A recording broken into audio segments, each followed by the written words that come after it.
For the record, my name is Brian Worrell, District 4 City Councilor. I'm the chair of the Boston City Council Committee on City Services and Innovation Technology. I'm joined by my colleagues, Councilor Murphy at large and Council President Ed Flynn. This hearing is being recorded. It is being live streamed at boston.gov/city-council-TV and broadcast on Xfinity Channel 8, RCN Channel 82, and FiOS Channel 964. Written comments may be sent to the committee email at ccc.csit@boston.gov and will be made part of the record and available to all councilors. Public testimony will be taken at the end of this hearing. If you wish to sign up for public testimony here in the chamber, please sign in on the sign-in sheet near the door. If you're looking to testify virtually, please email Shane Pack at shane.pack, that's shane.pac@boston.gov for the link, and your name will be added to the list. Today's hearing is on docket number 1196, message and order authorizing the City of Boston to accept and expend the amount of $4,550,000 in the form of a grant for the MBI Digital Equity Partnership Program to be administered by the Broadband and Equity. The grant will fund services and support for residents of the Commonwealth who cannot afford broadband services and/or internet-connected devices or lack the digital literacy skills needed to utilize the internet. First, I just want to say thank you to my colleagues for being here, and to Kerry Jordan, who started here on the City Council staff, on Central staff, Peter Favorito, and Jessica Feldish from Do It for joining us. A reliable, stable internet connection is critical today, especially from the remote work and school expectations to connecting to vital services and communities to receiving life-saving emergency alerts. We have come to rely on internet connection in the same way we do other major utilities like electricity and plumbing. With the high cost of living, many residents must choose between paying the bill that allows them to work and their children to learn or putting food on the table, and many of our elders struggle to navigate complex online systems. This grant will help our city bridge these gaps and continue to build digital equity, and I'm excited to hear more about this program and what these funds will enable us to do. And I'll pass it over to my council colleagues for any opening remarks and then turn to the administration panel afterwards. Councilor Murphy, the floor is yours. Thank you. Just happy to be here to talk about this grant and make sure we pass it through. Like you said, Councilor Worrell, like we're living in a digital age, and if you don't have internet, it's like not having running water or electricity, where so much of our life depends on making sure. I mean, today alone, I used the internet, scanning documents, and many things alone in my own personal life, not just here in my job. So, and also making sure as students get back to work, no matter where you live, and also making sure, and I know we've had this conversation many times, that our libraries and community centers and spaces where our students and seniors and others go to access the internet and to have access to a working computer and printer is just very important. So looking forward to passing through this grant and always wanting to hear what more we can do for your department. So thank you. Thank you, Councilor Murphy. Councilor President Ed Flynn, the floor is yours. Thank you, Mr. Chair, and Mr. Chair, thank you for the important work you are doing.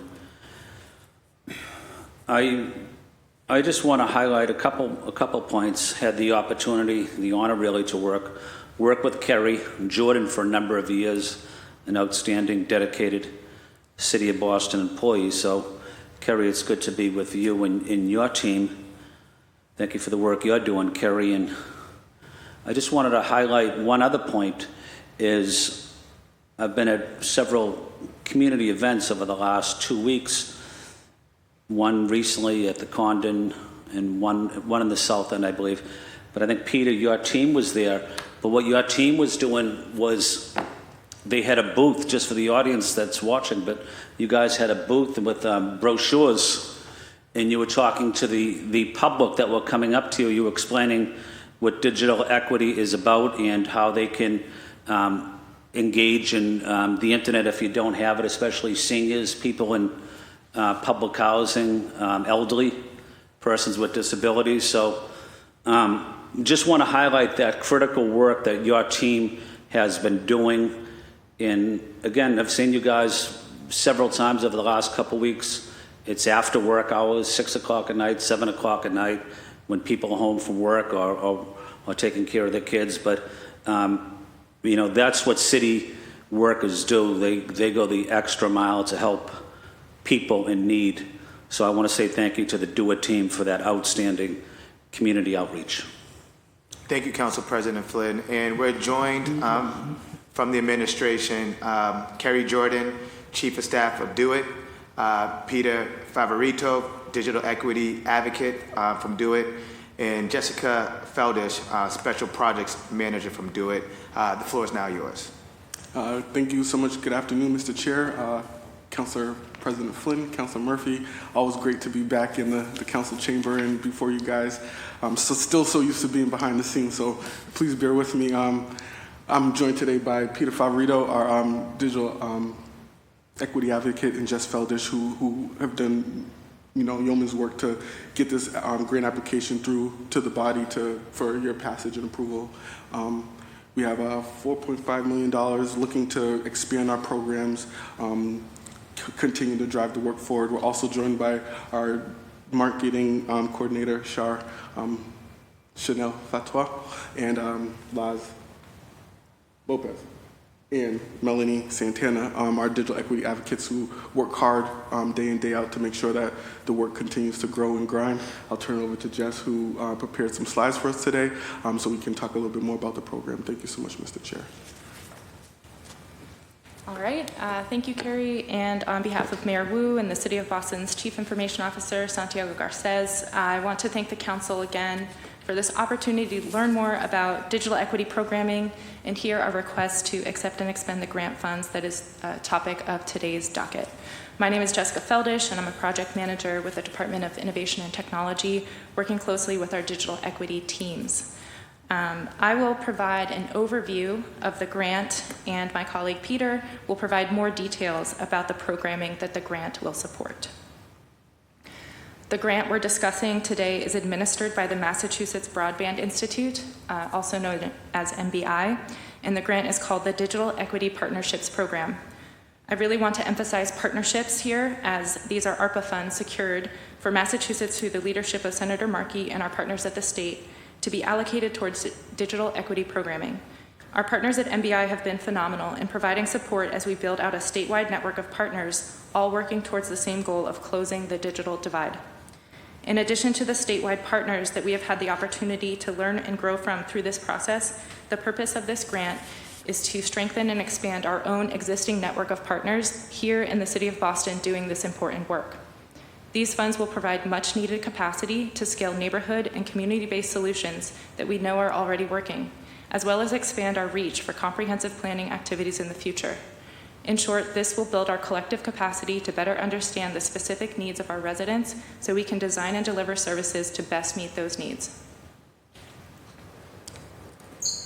The application we submitted to the state totaled $4.5 million. At a high level, these funds will be allocated to 3 program areas, with the largest portion at 63% going towards the Digital Equity Fund. I'm now going to pass it to Peter, who will provide more details about each of these 3 programs. Thank you, Jess, and I just want to say a big thank you to Councilor Worrell, Councilor Murphy, and Councilor Flynn. And Councilor Flynn, thank you for the kind words as well. More than happy to be get out in the community after hours. Always looking to do it. Pun intended, of course. So to talk a little bit about 3 focus areas, first starting off with the Digital Equity Fund. The Digital Equity Fund dates back to about 2017, 2018, and it started as a pot of $30,000 that went to one organization and expanded to a pot of $100,000 for 3 organizations. And we are on the brink of for the next iteration of the Digital Equity Fund, of having a pot of totaling just over $2.4 million for hopefully 70 plus community-based organizations here in Boston.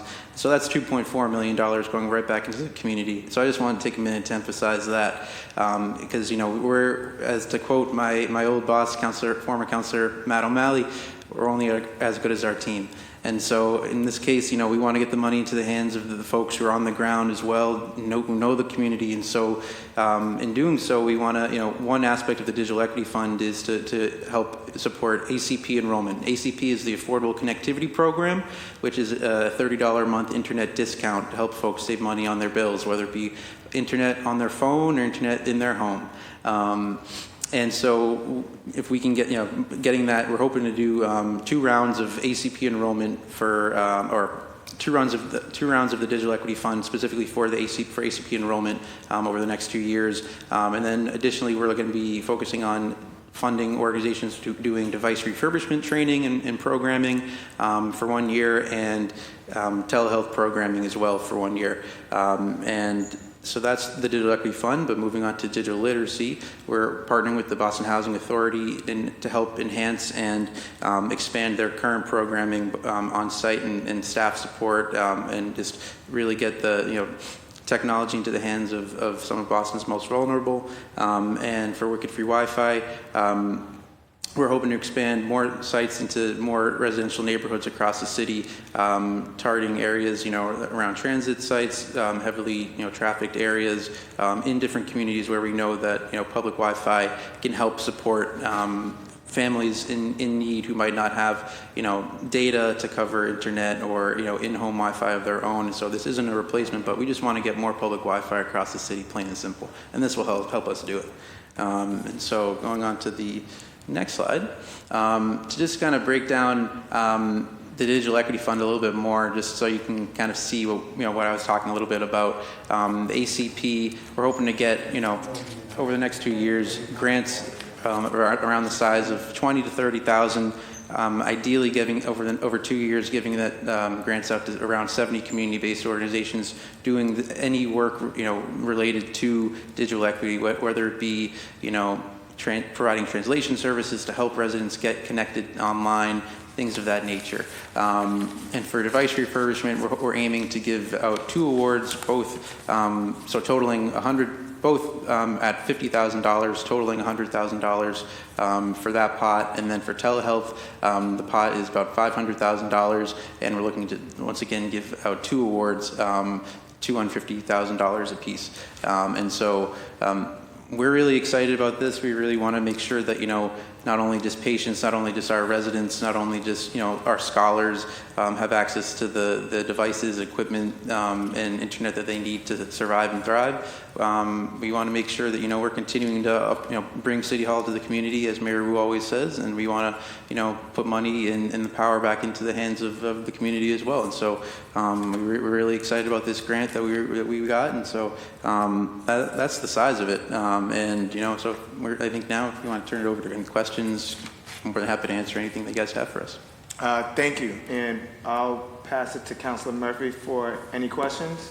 No, just great to see where it's going to be split up and the amount, starting with just, 30,000, and now we're over a couple million, and hoping we continue to grow because we know it's expensive.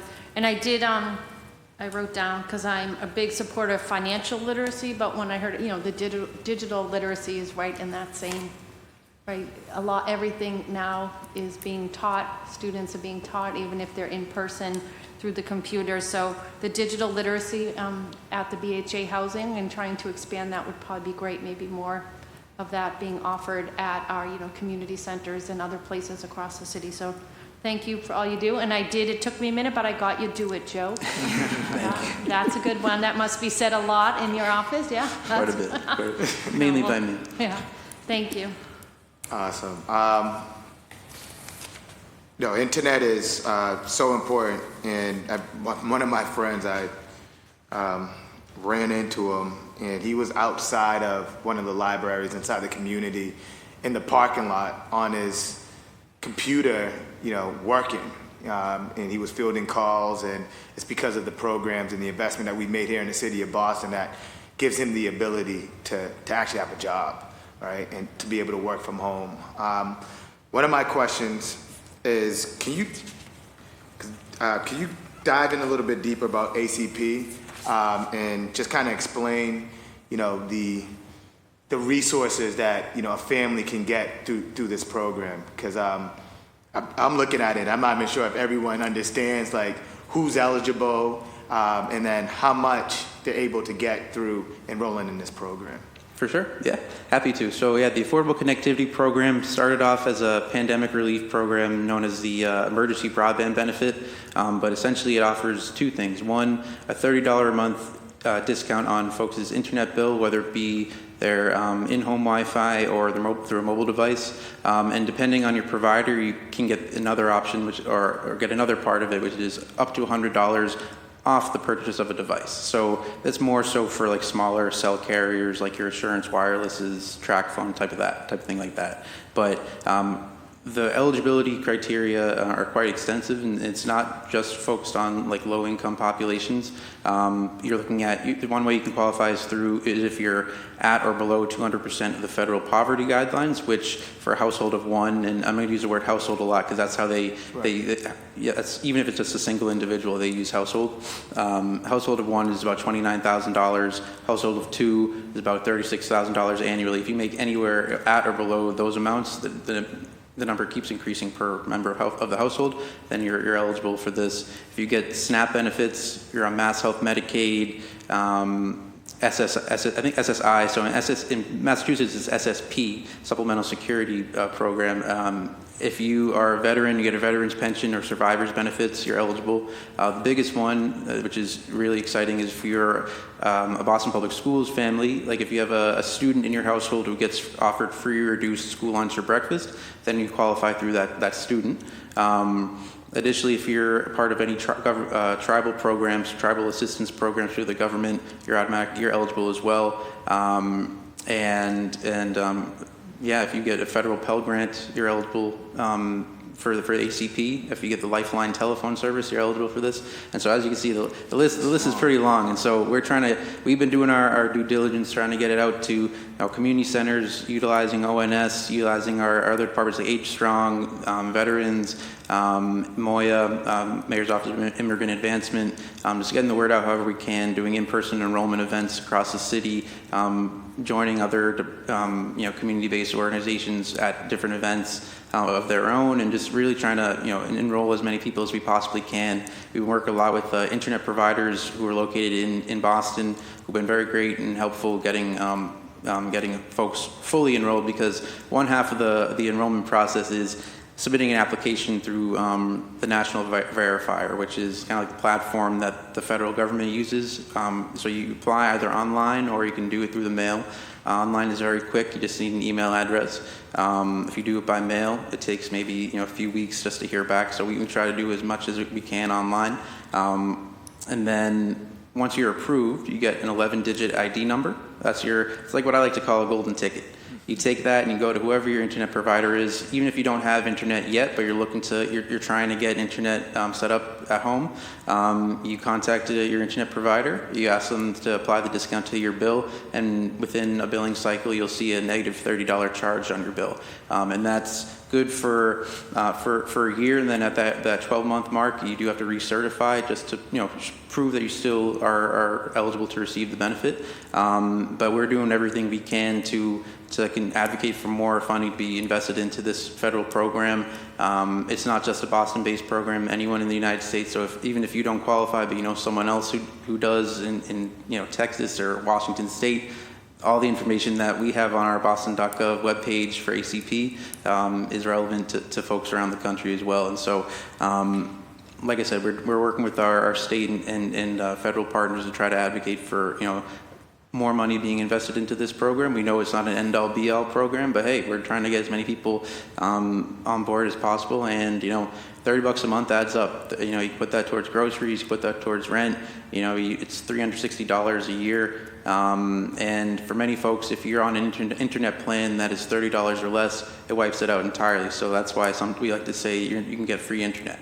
And so we're just trying to do everything we possibly can to get people enrolled. We're currently over 44,000 households in Boston, and we're trying to increase that number every month. And so, yeah, we're really excited and very eager to get out into different communities and keep pushing.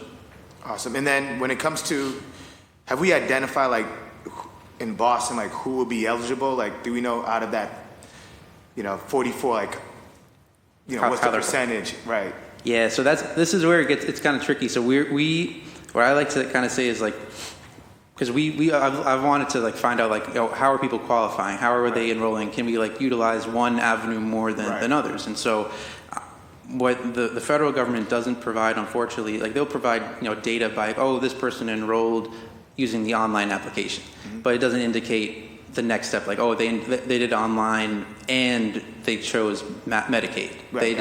So what we know is like we know how many people living in Boston, or we know how many Bostonians there are. We know how many folks are enrolled in the ACP. But it would be really great to know how many folks living in Boston who like say live in public housing are also enrolled. But we don't know that number. Got it.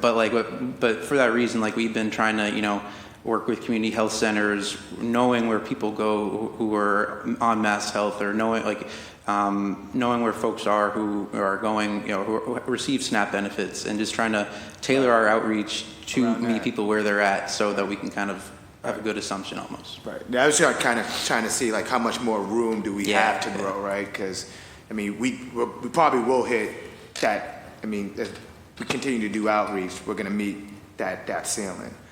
Based on eligibility. Have we identified, or do we have any information on like what areas, we need to scale up, Wi-Fi solutions or, Wi-Fi presence? Like, is there anything that you guys have in your house that could speak to that? So we're working on that. That's what LAS does a lot. Jess is helping guide that work. We have our mobile device, wicked-free Wi-Fi mobile devices. Yeah. So we're deploying these devices to test certain areas to see, what's the use there, what the traffic looks like, so that we can deploy wicked-free Wi-Fi in those locations to broaden our reach. Awesome. And then when it comes to like refurbished, because when this thing sometimes, when my laptop breaks, like I get scared, and I got to go to what's the place in Cambridge? Micro Center, right? And I get scared when they come back, with that ticket. Is there anything within this that speaks to, fixing these old computers as they get old, or even when sometimes we're clicking around on the internet, we might not click the right thing, we might open up a wrong email, even like protection on the computers as well. Is there anything to speak to like the security and also, the maintenance? So we definitely know for like any of the devices, like just from current partners that we work with, like we have Castle Square, Tense organization in the South End has a great like teen program for like how to like refurbish devices and things of that nature, as well as an organization called Computers for People. And the Tech Collaborative as well as another organization. But point is, can I answer your question?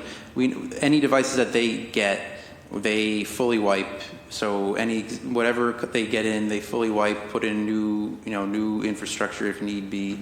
And to mine, I'm not entirely sure. I'm sure folks can inquire about setting up like a VPN or something along those lines, but off the top of my head, we can definitely look into that and circle back and get that information for you. For sure. Awesome.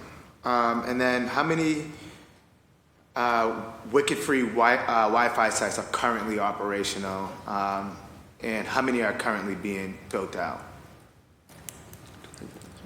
We'd have to get the total number back to you, but they are available on a map for residents and folks to look at on boston.gov. So we have a map if people want to look at those for the ones that our network team maintains. The expansion that we're looking to do through this grant program would cover about 4 to 5 sites, depending on how our field testing goes that Carrie mentioned. And we're hoping that technology and experience for these specific sites will be enhanced from the ones that exist today by providing more of a cohesive and mesh experience, so covering a larger area that would be an entire transit hub. So as you move through a square, your device would stay connected as you are maybe going from the library to the bus stop. So it's a bit more upgraded from the previous generation. So that's why 4 to 5 sites right now. But as we emphasize that outdoor public Wi-Fi isn't a substitution for in-home broadband, so this is just one option to support community members amongst a broad array of initiatives. Awesome. And then I know one of the metrics you guys were pointing to on where these sites will be covered is an evaluation of how strong the Wi-Fi is. But are we taking in, like, whether it's student population, people who are work population density? Are we taking that into the criteria on where we're going to be building these 4 to 5 sites? We considered a few demographic data sets when we were identifying good locations. One of them was expanding beyond our current reach. One of them was the current subscriptions to at-home broadband. So we have data from the federal government about households that are enrolled or have a broadband program at home. We also looked at income, household income, and I believe housing assistance. So those were the main factors that we looked at for demographics of identifying the site. So not necessarily a workforce area or student population. Okay. Awesome.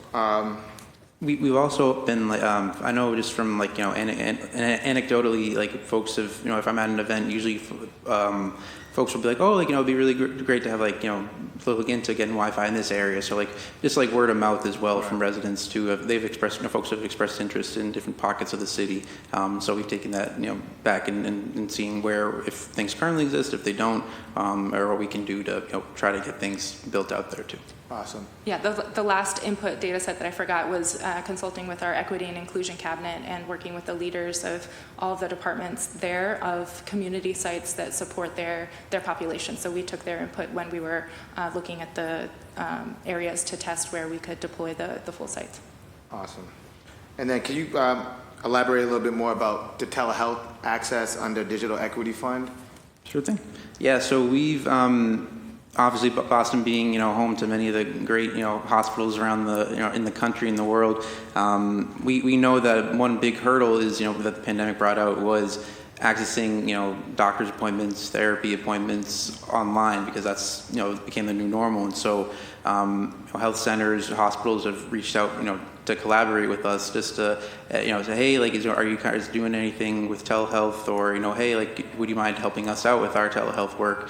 And so we want to make sure that we're staying up to date with the times, and so we wanted to add that little aspect, or not little, but we want to add that telehealth aspect just to support any organizations who may need the support to build out their programming, but also providing skills to the patients. It's great to have have a platform like Zoom, we offer Zoom, but if the patient doesn't know how to use it, then we're almost what's the point? And so as part of this, we're hoping that the projects that we'll be evaluating once it does come time for applications to be submitted and all that sort of stuff, one thing we'll be making sure to look at is, do you have a plan in place to teach your patients how to use these use any devices that you might be providing, or use any, or a how-to guide for any platforms to access these telehealth services, things of that nature, because we don't want it, like I said, we don't want it just to be oh, hey, look at us, we got this great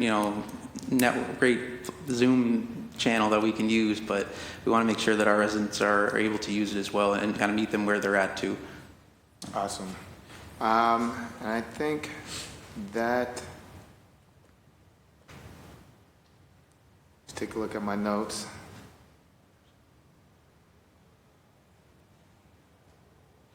All right, my last question is, are we taking a look at, the private technology, they're coming out with 5G right now. How do we compare, compared to, the Verizons and Comcast? And then Is there any plans in the future to like increase our capacity on faster internet? Anyone, you guys want to speak to it? So it's definitely a work in progress. Right now, separate from this, we're working to upgrade Boston Public Schools in their connectivity speed. So that's an active project that should be wrapping up in the next few weeks. So we're constantly evaluating ways to improve our connectivity and grow our footprint for the city of Boston. Got it. How do we compare to like? I want to say we're probably first to give them 10 gigs. Is that fair to say, Love? Would you say? On the bus? For DWDM, yeah. We will be the first. Yeah. So we would be first to offer 10 gigs of Awesome. speed. Yeah. Awesome. All right. Well, thank you guys for your presentation and all the work that you do here in the city of Boston. I will open this up now for public testimony. So if you're looking to public to testify, please state your name at this microphone to my left. Yes. Hi, my name is John Provenzano. I just wanted to give an accolade to the people because I don't know I'm not a magician with all this stuff. I still have a flip phone, but I've gotten involved with the ACP enrollment. Verizon hooked me up with the internet for the TV, which is mind-boggling for me because I think I can save money. It's like $30 a month. $30. I'm on in the senior building, and I don't have to pay for it. Through the government and what have you, but that $30 is picked up for me. Senior citizen, Social Security, that's it, the whole bit. So I wanted to thank everybody, and I don't have any questions as far as that's concerned, but I'm hooked up with that, and the next thing was the telehealth that I want to get involved with. And one of you mentioned about word of mouth, and I passed it on through my building. There's senior people, a lot older than me even, and I'm old, but that they could take advantage of the program. So I know you do a lot of hard work.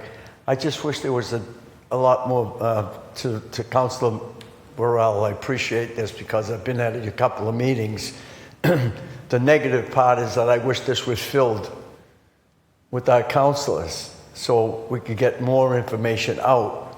And without knocking anybody, you're on the list as a good check. Council Murphy, Flynn, and a couple of others, Root Z. But there's a few that, for me to get negative, which I'm not going to do right now, but I'll talk to you side by side one of these times to get more people involved with this stuff because there's a lot of people out there that could utilize some of these programs.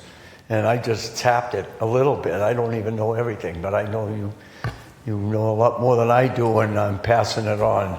You look familiar. I don't know if you might have even been to my building in South Boston, one of the senior buildings. Most likely. I've done yeah, a few. you look familiar. So that's okay. I won't take any more time, but I wanted to thank everybody, especially you, for having this. And I'll see you Wednesday. Yes. Hopefully they'll all be back from vacation. Okay? Yes. That's a knock. All right, I'll see you. Thank you.